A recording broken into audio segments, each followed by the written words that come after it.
Film की शुरुआत अक्टूबर 1972 में होती है, जहां एक रग्बी टीम मैच के लिए प्लेन के जरिए दूसरे मुल्क जा रही थी। इनमें से कई सारे लोग ऐसे थे जो पहली बार मुल्क से बाहर जा रहे थे। कुछ प्लेयर्स की फैमिली मेंबर्स भी उनके साथ आ गए थे। जैसे प्लेन उड़ा, कुछ ही देर में बर्फीले इलाकों में पहुंच जाता है, लेकिन अचानक ही उनका प्लेन जोरों से हिलने लगा। फिर अचानक ही वहाँ पर बर्फ का तूफान आ जाता है, जिससे प्लेन बेकाबू होकर नीचे की तरफ जाने लगता है। लेकिन फिर भी पायलट्स ने इस खतरनाक तूफान से प्लेन को निकालने की कोशिश की, लेकिन प्लेन कंट्रोल में ही नहीं आ रहा था, तो अंदर की सारी चीजें इधर उधर गिरने लगती हैं। पर अचानक ही प्लेन एक काफी बड़े पत्थर से टकरा जाता है, जिससे वो दो हिस्सों में टूट गया। कुछ ही देर में प्लेन के सामने वाला हिस्सा भी बर्फ में जाकर टकरा जाता है। इससे सारे लोग जोरदार तरीके से आगे की तरफ गिर जाते हैं। सामान भी बिखर गया और इस हादसे की वजह से कई सारे लोग मौके पर ही मारे जाते हैं। कुछ देर के बाद वो लोग जो बिल्कुल सही सलामत थे, वो फंसे हुए लोगों को बाहर निकालते हैं। परेशानी का माहौल था, हर तरफ खून ही खून फैला हुआ था, लेकिन यहाँ पर सब लोगों ने एक दूसरे को संभाला,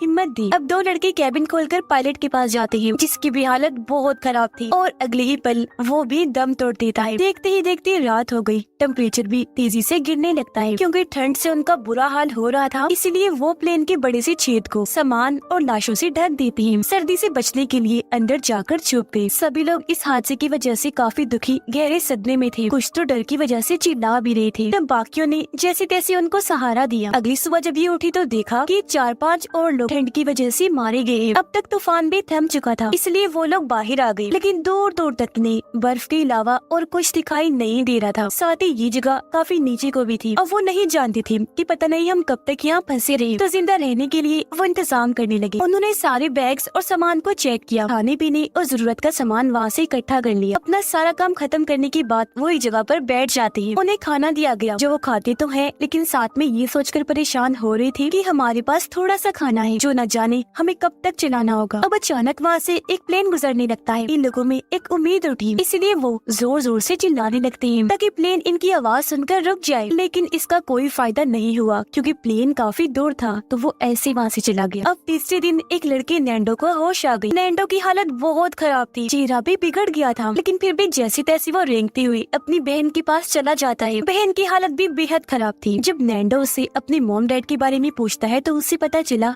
कि उनकी तो मौत हो गई है। इससे दोनों बहन भाई काफी दुखी हो जाते हैं। अब पीने के लिए इनको पानी चाहिए था, तो बर्फ पिघलाकर ये उसका पानी बनाते, जैसे तैसे पीकर गुजारा करते हैं। साथ ही बैग से उन्होंने बाहर एक्स का निशान बना दिया, ताकि जो भी यहाँ से गुजरे वो ये निशान देख ले, तो वो लोग समझ जाए कि यहाँ पर लोग फंसे हुए हैं जिनको मदद की जरूरत है। अब अगले दिन एक और प्लेन आया, लेकिन वो भी इनकी मदद नहीं कर सकता था, क्योंकि काफी दूर था, जिससे ये लोग समझ गए कि गवर्नमेंट को पता ही नहीं है कि इस वक्त हम कहाँ हैं। इसलिए गवर्नमेंट प्लेन्स को यहाँ भेजने की बजाय अलग अलग जगह पर भेज रही है, क्योंकि उन्हें इन लोगों की एग्जैक्ट लोकेशन पता ही नहीं है। अब तभी इन्हें याद आया कि प्लेन के पिछले हिस्से में कुछ बैटरीज थी, तो हो सकता है कि उनकी मदद से हम प्लेन का रेडियो चला सकें, जो इस वक्त खराब हो गया है। तो अब इस वजह से ये उस हिस्से को ढूंढना चाहते थे। जैसे ही ये थोड़ा ऊपर गए, इन्होंने देखा कि जो हमारा प्लेन तबाह हुआ है, वो जगह तो यहाँ से दिखाई नहीं दे रही। तो यही वजह है कि किसी भी प्लेन ने हमारी तरफ नहीं देखा। जाहिर है इस वजह से कोई भी हमारी मदद के लिए नहीं पहुँच सकता। अब ऊपर की बर्फ खिसकने लगी, तो इन्होंने वापस लौटने का फैसला किया। अब ऐसे ही दिन गुजरते गए, और एक हफ्ते के बाद इनका सारा खाना खत्म हो जाता है। अब इस इलाके में न तो जानवर थे और न ही कोई पेड़ पौधे जिनको खाकर वो गुजारा कर सकते, इसीलिए पत्थरों पर जमी हुई काई ही खाकर गुजारा करती है। लेकिन उसका जायका भी बहुत कड़वा था। भूख से तंग आकर नैंडो कहता है कि अगर मुझे लाशों का मांस भी खाना पड़ा तो मैं वो भी खा जाऊंगा। उसकी इस बात पर कुछ लोग राजी हो गए, जबकि कुछ लोगों की इस बात को लेकर आपस में बहस छिड़ गई। टाइम के साथ साथ उनकी भूख इतनी बढ़ गई कि वो अपने जूते, उसके लेसेस, यहाँ तक कि सिगरेट्स भी खाने लगती है। अब अगली सुबह जैसे हुई नैंडो देखता है कि उसकी बहन ने भी दम तोड़ दिया। वो बहुत दुखी था कि मॉम डैड के बाद आज मेरी बहन भी चल बसी। ये देखकर एक लड़का काफी दुखी हो गया। वो अपने मॉम डैड के लिए खत लिखता है। ऐसे फिर इन्हें 21 दिन हो गए। इनमें से कुछ लोग तो भूख की वजह से पागल हो रहे थे, वो कुछ भी खाने को तैयार थे, इसलिए बाकियों ने उनकी हालत देखकर उन्हें लाशें खाने की इजाजत दे दी। फिर कुछ लोग बाहर गए, कांच के टुकड़ों से लाशों का मांस काट कर खाने लगते हैं। और अब सिर्फ यहाँ 5 लोग ही ऐसे थे जो लाशों का मांस खाना नहीं चाहते थे, क्योंकि उनका मानना था कि हम कैनिबल आदमखोर कभी नहीं बनेंगे, बल्कि उससे बेहतर मरना पसंद करेंगे। कुछ देर के बाद खोजने पर इन्हें बर्फ में एक बैग मिला। अंदर चेक करने पर इन्हें रेडियो मिलता है। इन्होंने अपना दिमाग लगाकर वहाँ एंटीना बनाया और अब जैसे रेडियो सुना, इन्हें पता चला कि गवर्नमेंट ने इनको ढूंढने के लिए 60 से ज्यादा बार प्लेन्स भेजे थे, लेकिन कोई भी इनको ढूंढने में कामयाब नहीं हुआ। तो इसलिए गवर्नमेंट ने ये समझ लिया कि प्लेन तबाह हो गया और वो सारे लोग मारे गए। ये सुनकर वो बहुत दुखी हो जाते हैं। यहाँ उनकी हिम्मत जवाब दे रही थी। तो बचे हुए 5 लोगों को भी अब मांस खाकर ही गुजारा करना पड़ता है, क्योंकि ये सुनने के बाद अब वो सारे लोग जान चुके थे कि अब हमें बचाने के लिए कोई नहीं आने वाला। कुछ देर के बाद प्लेन का पिछला हिस्सा ढूंढने के लिए फिर से 3 लड़के निकल जाते हैं। थोड़ा चलने पर इन्हें टूटा हुआ मलबा मिला, कुछ लाशें भी। चलते चलते क्योंकि इन्हें रात हो गई थी तो सोने की वो कोशिश करते हैं, पर सो ही नहीं पाती क्योंकि रात भर वहाँ पर बर्फ का तूफान आता रहता है। अगली सुबह जब ये उठे तो पूरी तरह बर्फ से ढके हुए थे। अब जिंदा तो थे, लेकिन हालत बहुत खराब थी। एक को नजर नहीं आ रहा था, जबकि बाकी तो बहुत कमजोर हो गई थी। इसलिए अब वो चारों लोग मलबे में बैठकर वापस नीचे आ गए। ये खौफनाक नजारा देखकर वो लड़का जिसने अभी तक मांस नहीं खाया था, वो भी चुपचाप मांस खा लेता है। मुसलसल तूफान भी आ रही थी, लेकिन ये लोग प्लेन के अंदर बैठकर एक दूसरे से बातें करने लगते हैं ताकि अच्छा वक्त गुजार सके। लेकिन उनकी बातों के दौरान ही वहाँ बर्फ का जोरदार तूफान आ गया। बहुत सारी बर्फ इनके प्लेन के अंदर घुस गई। पूरा प्लेन ही बर्फ से ढक जाता है। अब बाहर वाले लोग बर्फ खोदकर अपने साथियों को नीचे से निकालने लगते हैं। कुछ ही देर में सारे लोग ऊपर आ गए, लेकिन एक औरत बेचारी जो काफी नीचे दबी हुई थी, वो वहीं पर ही मारी जाती है। और अभी लोग खतरनाक आवाज सुनते हैं, समझ गए कि एक बार फिर बर्फ का जोरदार तूफान आने वाला है। और अब देखते ही देखते एक बार फिर भयंकर तूफान इन्हें अपनी लपेट में ले लेता है। इस बार भी कई सारे लोग बर्फ में दबकर मारे जाते हैं। एक लड़के जिसका नाम नूमा था, उसे बहुत गुस्सा आने लगता है। कंट्रोल से बाहर होकर वो प्लेन की खिड़कियां तोड़ने लगता है, जिससे फायदा तो कुछ हासिल नहीं हुआ, लेकिन कांच का एक टुकड़ा उसके पैर में और टांग में घुस जाता है। लेकिन फिर भी वो रुका नहीं, उसने हिम्मत नहीं हारी, ऐसे बर्फ को तोड़ता रहा। फिर 20वें दिन उन्होंने वहाँ पर एक छेद बना लिया, जिसके जरिए बचे हुए लोग बाहर आ जाते। बाहर आने के बाद वो एक दूसरे से मिले, इस खुशी में कि चलो शुक्र है हम बच गए। नोमा देखता है कि मेरे पैर पर जहाँ कट लगा था वहाँ मुझे दर्द नहीं हो रही, क्योंकि सर्दी से उसका पैर पूरी तरह सुन्न हो गया था। धीरे धीरे मौसम बदला और ये लोग पूरे प्लेन पर से बर्फ हटाने में कामयाब रहे। अब एक बार फिर ये कुछ लोगों को मदद के लिए भेजने का फैसला करते हैं, लेकिन वो लोग जो पहले पहाड़ पर गए थे, उनमें से कुछ लोगों की अभी भी बहुत हालत खराब थी। एक साथी के फेफड़ों में पानी भर गया, उसे सांस लेने में मसला हो रहा था, तो सबने मिलकर उसे सीपीआर दिया, मतलब उसे सांस देने की कोशिश की, पर कोई फायदा नहीं होता। जिससे हुआ ये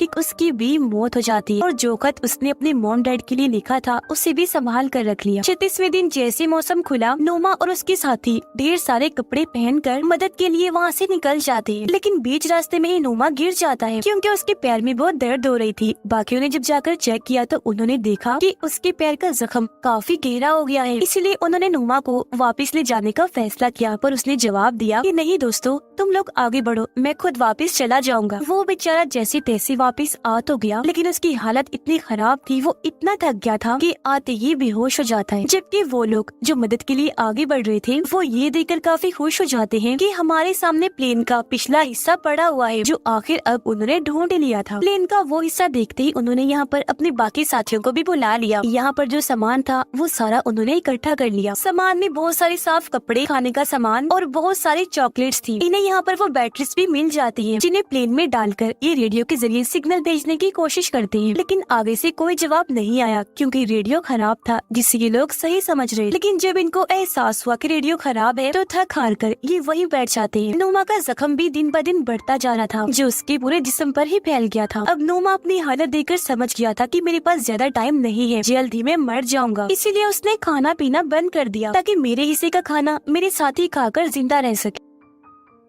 इस बार उन्हें प्लेन के पिछले वाले हिस्से से काफी बड़ा वाटरप्रूफ कपड़ा मिला, जिसमें पानी नहीं जा सकता था, तो उसे जोड़कर सीकर किसी तरह उन्होंने काफी बड़ा स्लीपिंग बैग बनाया, जिसके अंदर जाकर ये आसानी से सो सकते थे। फिर इन्होंने छोटे रेडियो में खबर सुनी कि हालांकि इन्हें यहाँ पर फंसे हुए 58 दिन हो गई है, लेकिन अब भी एयरफोर्स उन्हें ढूंढने के लिए एक आखिरी प्लेन भेज रही है, इस उम्मीद के साथ कि अगर ये लोग जिंदा हैं तो एयरफोर्स को मिल जाए। ये सुनकर कुछ लोगों ने कहा कि मदद के लिए हमें ऊपर जाना होगा। अब नोमा इनसे काफी दुख भरी आवाज में कहता है कि सुनो मेरी बात दोस्तों, अगर मैं मर जाऊं तो तो मुझे खा लेना, क्योंकि अगर तुम सब में से एक भी जिंदा बच गया ना तो मेरी और हमारे बाकी साथियों की मौत जाया नहीं जाए। इतना बोलते ही उसने दम तोड़ दिया। उसके हाथ में एक नोट था जिस पर लिखा हुआ था, दोस्तों तुम्हारे लिए मरकर मैं इमोर्टल बन गया हूँ, मतलब मर कर भी मैं जिंदा ही हूँ। उसके ये अल्फाज सुनकर सारे लोग काफी दुखी हो गए, मगर साथ साथ उनके अंदर हौसला भी पैदा हो गया था। इनके कुछ साथी फिर से मदद के लिए निकल जाते हैं और अब आखिर वो पहाड़ की चोटी पर पहुँच जाते हैं। पर वो ये देखकर काफी हैरान रह गए कि अभी तो और भी काफी लंबा सफर पड़ा हुआ है, इसलिए वो लोग यहाँ पर बैठकर सोचने लगते हैं। उन्हें ख्याल भी आया कि हम वापस चले जाते हैं, लेकिन क्योंकि वो अपनी हिम्मत टूटने देना नहीं चाहते थे तो कैसे भी करके आगे जाने का फैसला करते हैं। अब इनकी मेहनत रंग ले आई थी, क्योंकि कुछ दूर चलने पर इन्हें साफ पानी की नदी भी मिल जाती है, जिसमें से ये खूब पानी पीकर अपनी प्यास बुझाते। तभी अचानक कुछ दूर घोड़े पर सवार इन्हें एक आदमी नजर आया, जिसे देखकर ये खुशी से पागल हो जाते हैं। ये मदद के लिए चिल्ला रही थी, लेकिन आदमी उनकी बात को समझ नहीं पाता, इसीलिए वो एक कागज और पेन को इनकी तरफ फेंकता है। तब इन लोगों ने अपनी पूरी कहानी लेकर उससे मदद मांगी। वो आदमी कागज को लेकर फौरन भागा, शहर में आकर ऑफिसर्स को दे देता है। तब इस बारे में फौरन एयरफोर्स की रेस्क्यू टीम को बता दिया गया ताकि उनकी मदद को वो लोग जा सके। अब वो आदमी फिर से नैंडो और उसके दोस्त के पास आ जाता है, उन्हें अपने घर लेकर गया और ढेर सारा खाना खिलाता है। कुछ ही देर में ये पूरा इलाका रिपोर्टर से भर गया, जो उन दोनों से कई तरह के सवाल करते हैं। अब इनके वो साथी जो बर्फीले पहाड़ों में फंसे हुए थे, वो भी रेडियो के जरिए ये खबर सुन लेते हैं। जब उन्हें पता चला कि हमारी मदद के लिए यहाँ लोगों को भेजा जा रहा है, तो उन्होंने अपने हाथ मुंह धोए और सारा सामान पैक कर लिया ताकि यहाँ से निकल सके। और अब आखिरकार 71वें दिन हेलीकॉप्टर्स नैंडो और उसके दोस्त के जरिए यहाँ पर आ गए बचे हुए लोगों को बचाने के लिए। हेलीकॉप्टर्स को देखकर सारे लोग खुशी से झूम उठते हैं और इस तरह बचे हुए 16 लोगों को फौरन बचा लिया गया। फिर जल्दी उन्हें शहर लाया जाता है, जहाँ उनकी फैमिली वाले बेसब्री से उनका इंतजार कर रहे थे। अब वो सारे लोग एक दूसरे से मिलकर बहुत खुश हो जाते हैं, जिसके बाद उन्हें हॉस्पिटल ले जाया गया। यहाँ पर हजारों की तादाद में लोगों ने उनका हीरोज की तरह वेलकम किया, क्योंकि इन्होंने इतनी मुसीबत के वक्त भी हौसला नहीं हारा, तो अपनी बहादुरी की वजह से ये वहाँ से बच निकले। लेकिन इस रात ये लोग एक दूसरे से अलग नहीं सोए, सब इकट्ठे ही थे, क्योंकि उस हादसे का सदमा इनमें बहुत गहरा था, उससे बाहर निकल नहीं पा रहे थे। और उन्हें इस बात की खुशी थी